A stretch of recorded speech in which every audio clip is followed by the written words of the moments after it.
Hello Glee, I am your grandmother Florence Davis Pulham. I'd like to tell you a short story of my life of 55 years. I was born on July 10, 1893 in Provo to Albert Marion and Mary Elizabeth Davis, your great-grandparents. We lived in a 3-room home at the time. I was the second child born in a family of 7. We soon moved to a very up-to-date farm at 1020 West 500 North in Provo. My father was very fond of children and did all he could to make us happy. He owned a fine team of horses. In the winter months he used them to pull a bobsled with sleigh bells. We often took rides around Provo, which we all enjoyed greatly.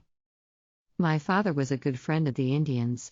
They often came and camped along the river near our home.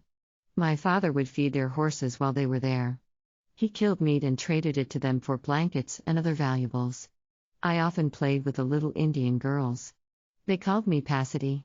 My sister Flora and I herded our cows down to the river bottoms to feed them. My father had a fast race horse that could outrun any horse in the county. One time, my mother took this horse and a buggy to Goshen to visit a sick brother. On the way while she was crossing a desert, we came upon 2 men. They stopped us and tried to take our horse and buggy. My mother just hit the horse and he jerked away from them and we went on our way. I attended the old Timpanogos grade school. When I was 9 years old, I got very sick for one winter. After I got well, I had developed rheumatism and had to use crutches for many months. This sickness left me with a bad heart condition. Soon after that my father became sick with an abscess on his liver. He died in the hospital. I was 10 years old at the time. We were all very sad.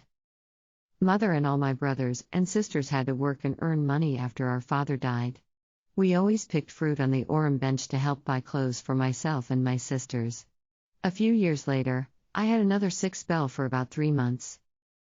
When I was 15, I graduated from the 8th grade at the BYU Academy. After I started high school, I got sick again.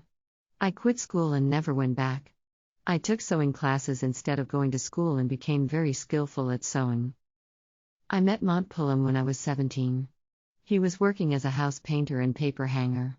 We were usually together 2 to 3 nights a week when he was working in town. We went dancing on Friday nights, and on Sundays we went to Sunday school and choir practice. After dating for 2 years, we married on August 19, 1912 in the Salt Lake Temple. I was 19 and Mont was 20 years old. We lived with my mother for about a year. Our first son Ronald was born while we lived there. We then bought a home in the Provo River bottoms. We called it our home in the Cottonwoods.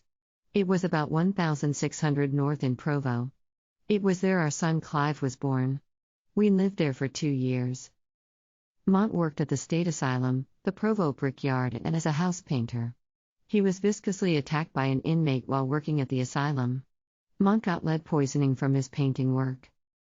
In 1917 we decided to sell our home and take up a homestead at McKinnon in southwest Wyoming. Mont's parents, Joseph and Laura Jane, went with us and we both took up 160-acre homesteads. I went to live with Mont's parents in Provo while Mont went to Wyoming to start building the cabins. That is when our third child Mavis was born in Provo. Mont built a log home for his parents in McKinnon. We lived with Mont's parents in Provo until their log home was finished in McKinnon. Mont continued to paint houses until the painting business slowed down. Then we all moved to McKinnon and lived in their log house, together until we could build our house. Your mother, Laureen, was born in McKinnon. After 1 year I went back to Provo to live with my mother for a few months. When I went back to the ranch, we built our own log home after cutting logs on our homestead. We then moved into our own home and lived by ourselves. We were very active in the LDS Church and helped organize the ward in McKinnon in 1918. On the 19th of December 1920 our twins, Bessie and Beatrice, were born to us. 6 weeks later Beatrice died of pneumonia. She was the first to be buried in the McKinnon cemetery. That made me very sad to lose my baby girl.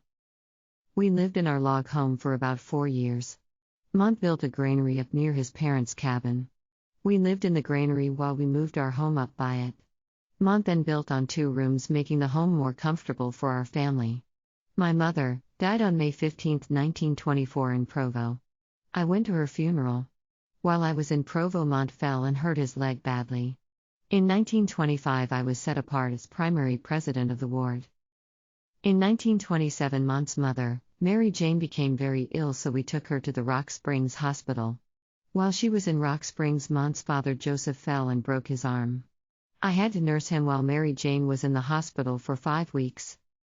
At that same time, Mont had a nervous breakdown. I had to help with the ranch chores and take care of 3 sick people and our young family. In 1928, Mont was set apart as bishop of the ward. He served for 10 years. Laura Jane never really recovered her health, and some years later, in the spring of 1932, she died of cancer on March 11. The shock of her dying caused Joseph to have a stroke. He was sick in bed for 6 weeks, then he passed away on May 1, 1932. We buried them in the McKinnon Cemetery, next to our daughter Beatrice. We worked very hard on the ranch and were very active in the church. We tried to dig a canal, to get more water for our crops, but failed at it. In September of 1935, I was put in as president of the Relief Society and held that position for 6 years, until 1941, when I became ill with spotted fever. Mont and I had 5 more children born in McKinnon. Fern was born in 1922, Mont Davis in 1925, Arland in 1929, Colleen in 1931, and Marvin was born in 1933. Mont was working as a painter in Rock Springs, slowly getting us out of debt. In May 1941, I took sick again with Rocky Mountain spotted fever. I was so very ill, so I went to Rock Springs to the hospital for 6 weeks. After leaving the hospital, I felt good again except for losing all my hair.